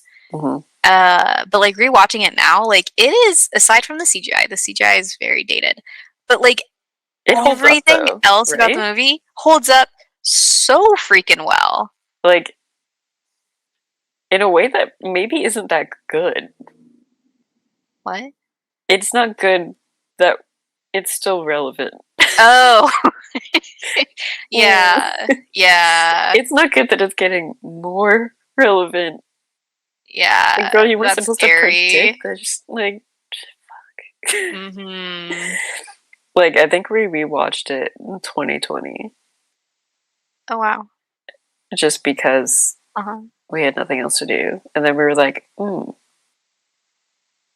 that was a little... Whew. Yeah.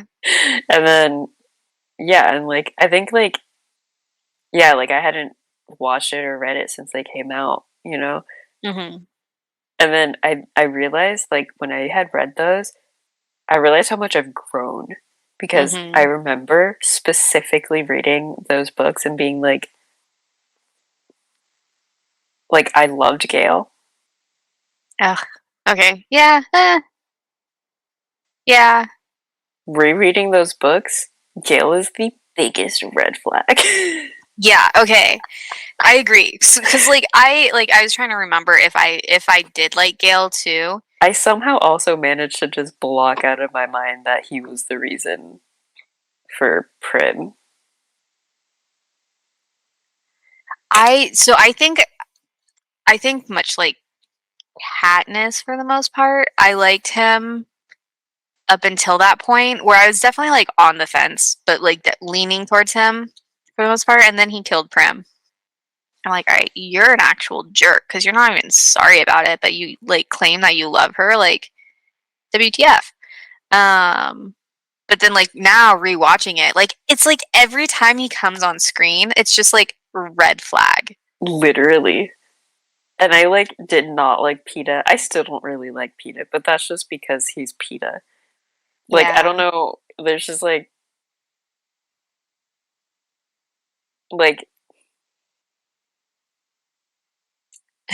outing myself again.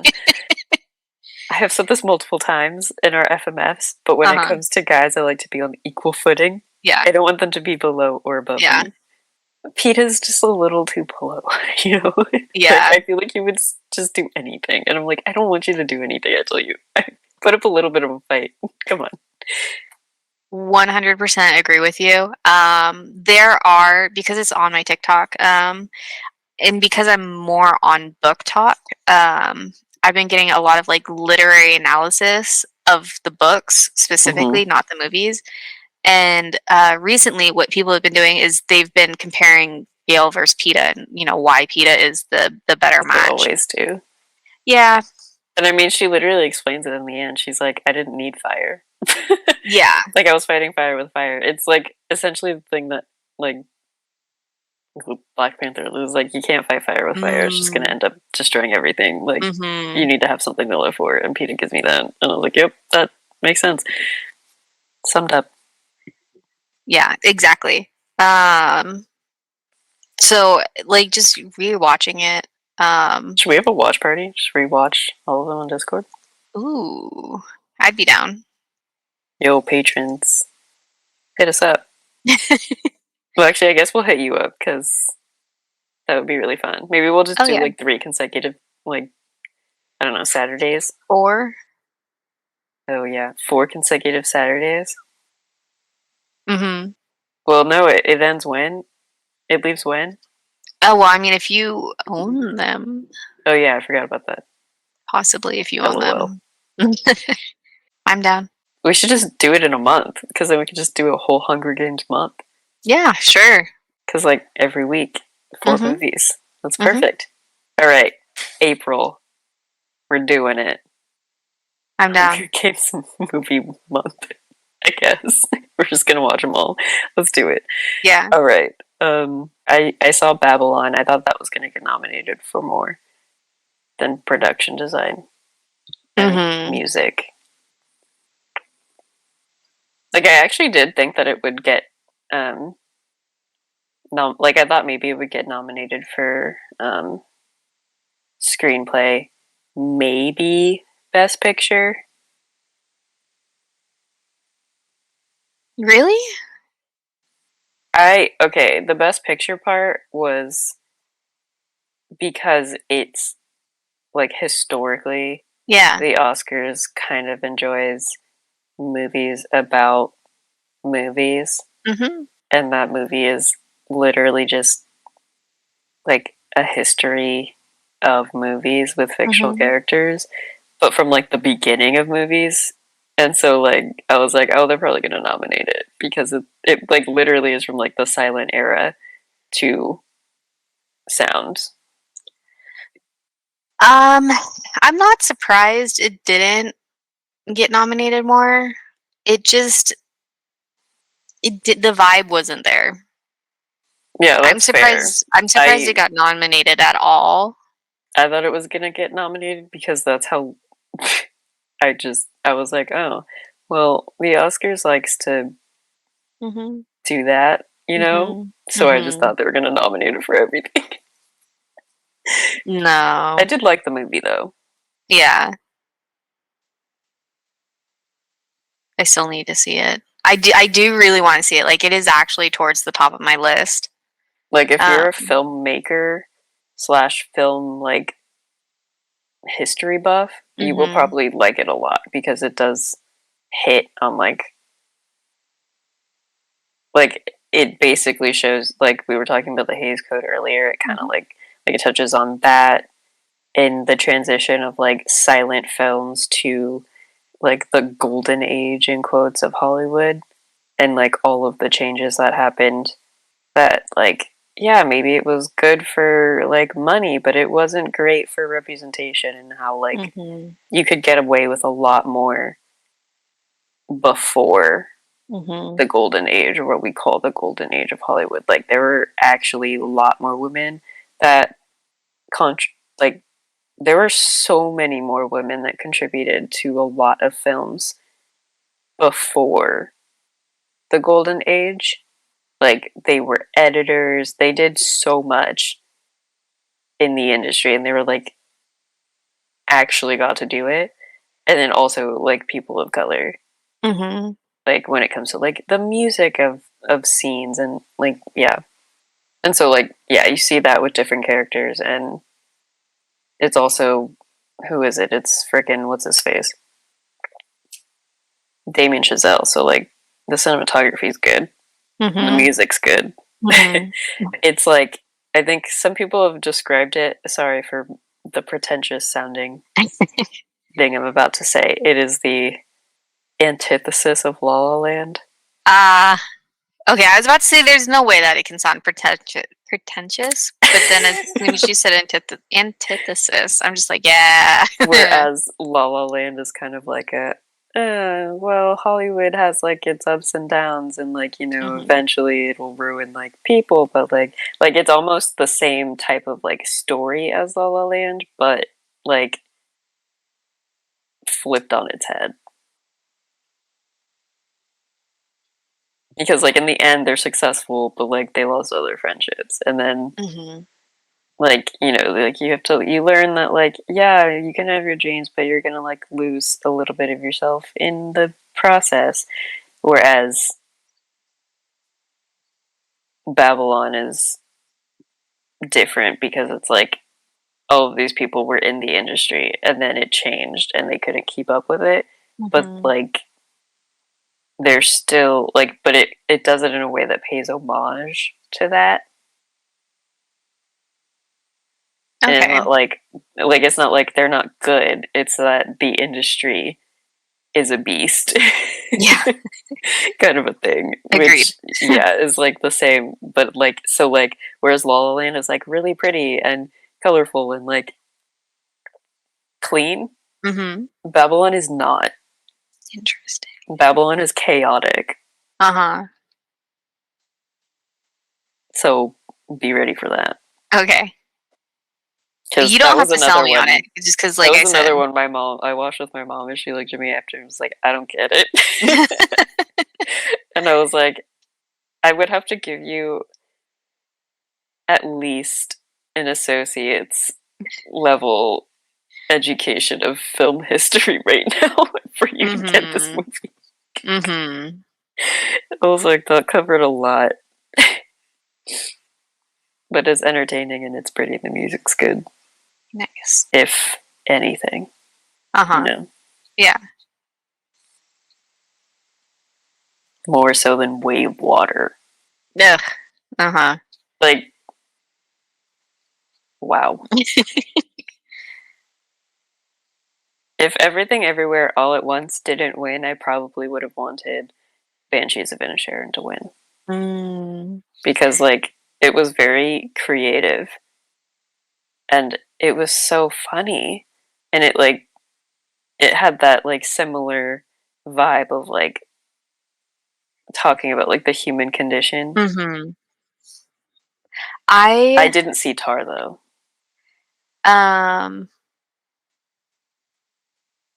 I had sorry, I was about to go in a different direction. Now I gotta go in this direction.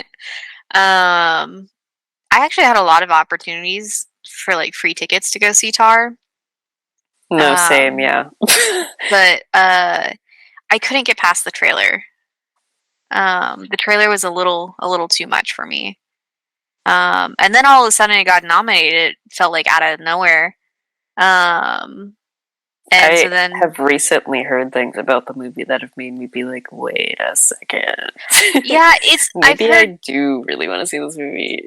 I've heard just enough to where it's just like I might consider considering it. But in the end I don't know. I don't know if I really want to see it. This might not make the final cut, but I was reading this thing where people were like, Tar is good because it presents itself as a biopic when it's actually a satirical biopic of a person that doesn't actually exist. Like a fictional person. And I was like, wait, that changes things. Exactly. I heard the same thing. Because I thought it was just a biopic. Same. And I'm much more interested in dissecting a satirical biopic of a fictional person than actually watching a biopic. Yeah, I don't like biopics. I find them really boring, especially when I can just like read something about the person instead in a much faster manner. So I don't know. I might watch it. I might not. But for Best Picture, my second choice would have been Top Gun.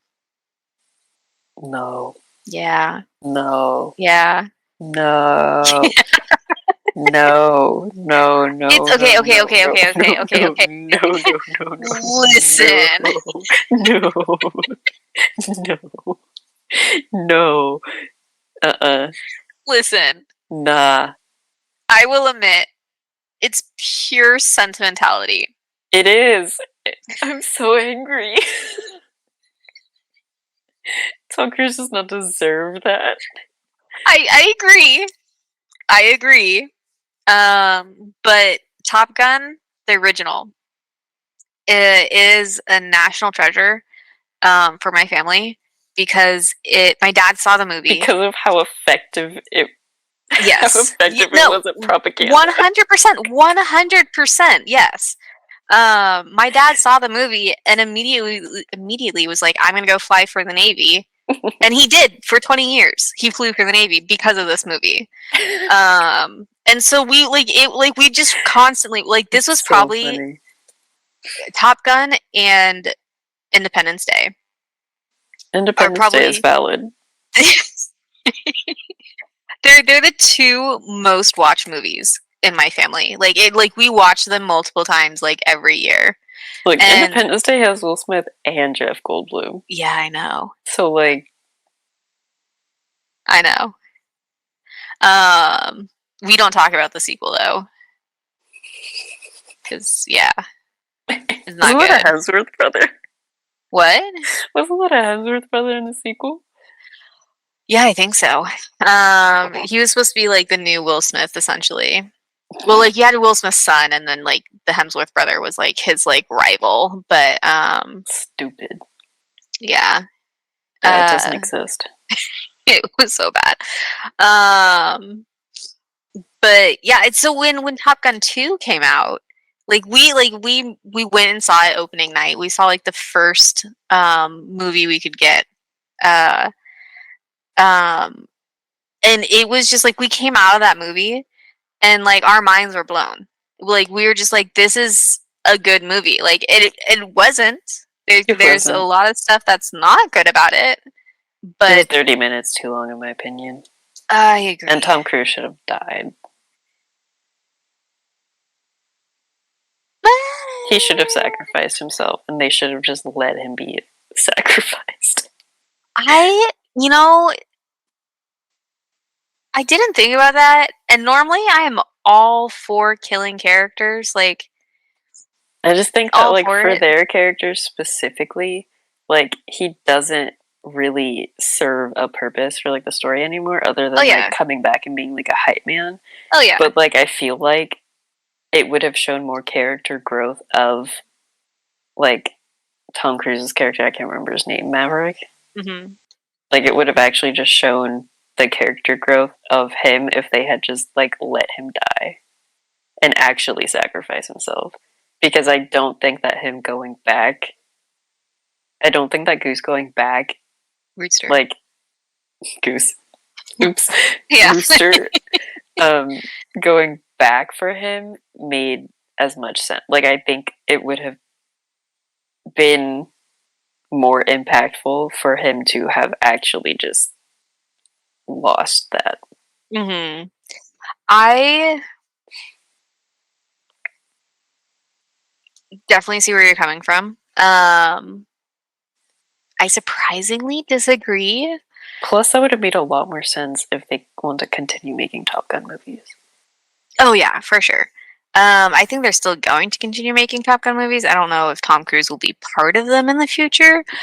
But also have to say, I thought it was hilarious that they made like this, and they were like, let's have a female pilot, only to make fun of her for being a female pilot the whole movie.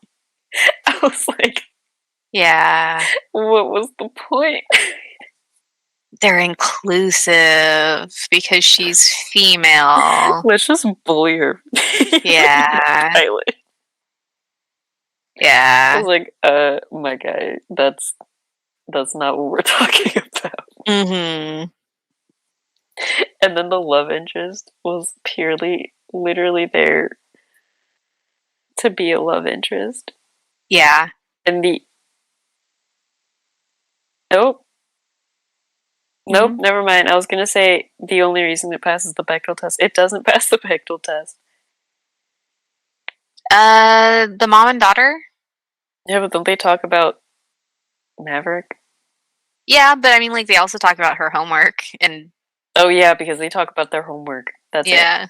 Every other time they talk, it's about Maverick. Yeah. Because sailing a ship was just the daughter's sneaky way of getting her to talk to Maverick. Mm-hmm. Like, that's upsetting. Yeah, it passes you had on, like... three women in this movie. The most embarrassed. They don't even talk to each other. Yeah. Listen, I understand it's not a good movie. I understand.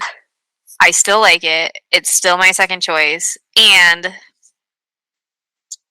I don't think Tom Cruise should have died because it's like it's a big hero movie. It's a big hero movie. Yeah, you could have can't kill established your a new big hero. They did. They did. Rooster. They established Rooster. Yeah, and now Tom Cruise doesn't have to be in it anymore. But like, you know, he's like now he's gonna be like a weird character that's like you only do that if characters like if like the actor dies. You know? No. Like kind of like how they did with Paul Walker in Fast and Furious. They're like, well, we're not gonna kill off his character. He's still alive. We'll just mention him every once in a while. Like now they're just gonna mention him every once in a while. Oh yeah. Yeah. Like I hate that. we were just like, if you want Tom Cruise, just freaking bring in Tom Cruise. It's his thing anyway. We all know it. Yeah. I'm not upset with that. I'm not upset I don't like with Tom it. Cruise. I don't want to see his face more. Oh no, I agree. I don't like Tom Cruise either, but it's sentimentality.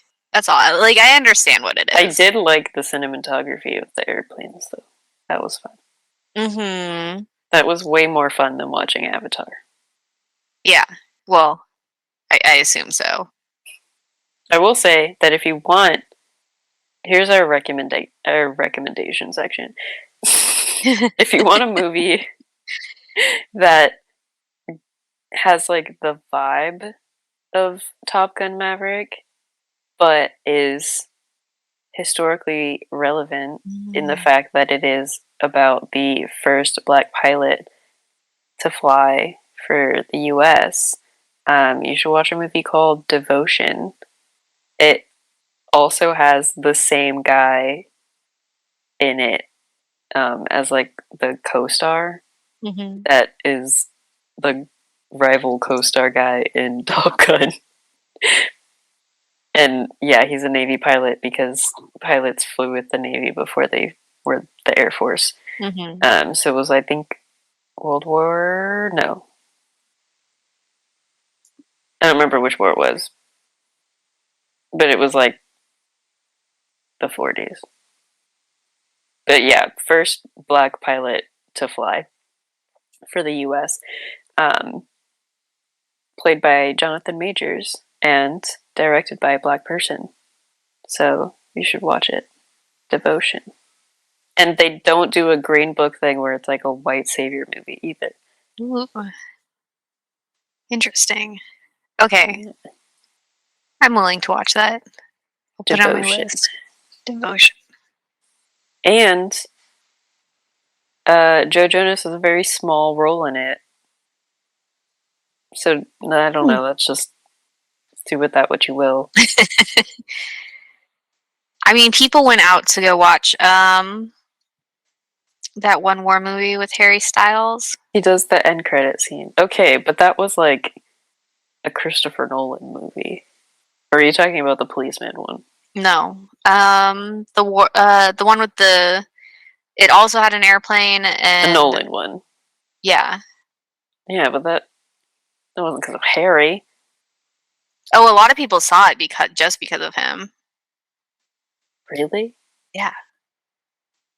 That was on... They released that on film, like 78 millimeter. Yeah, that's why I watched it. Well, I had to run that the projector. Mm-hmm. I know. It just... Do you know how many like young females were watching that? And like every time he came on screen, like they'd all sit up in their seat. Wait, for real? That's crazy. Yeah. I'm not gonna lie, hairstyles wasn't really on my map until 2020, maybe. Really? Yeah, I wasn't a big One Direction fan. Oh, I'm not either. But I mean, like, so like I knew a lot about him. Didn't care about them because he made a lot of headlines. So should we play FMF? I don't know. I don't want to anymore. Although, if I had to title this episode, me too. If I had to title this episode, I'd call it Everything But the Oscars. I think that's all that we have for you guys today. If we think of any more recommendations, we'll definitely put them in the description. If you guys are interested in joining us for a Hunger Games month, we will definitely do just like, like a week of every day, or a week. Oh my lord. A weekend for every week of April. and we'll just watch a Hunger Games movie together and maybe talk about it. Definitely we'll talk about it like in the Discord, and we'll post all the TikToks and memes and analysis that we have, so you should join us. Join us over there on our Discord, which you do have to be a patron to do, but our lowest tier is basically no money at all, so it's very easy to do. That being said, we're going to go ahead and shout out our VIPs, Susan Johnson and Kawana Coleman. Thank you so much for your support. And everyone that's listening, thank you for supporting us. If you wish to continue, once again, you can either go on our Patreon, continue listening, give us a thumbs up or like a star review, follow us, subscribe so you get notified when we release new episodes. And you should stay up to date with us on our socials at Femme Noir Podcast. That's all we have. Bye. Bye.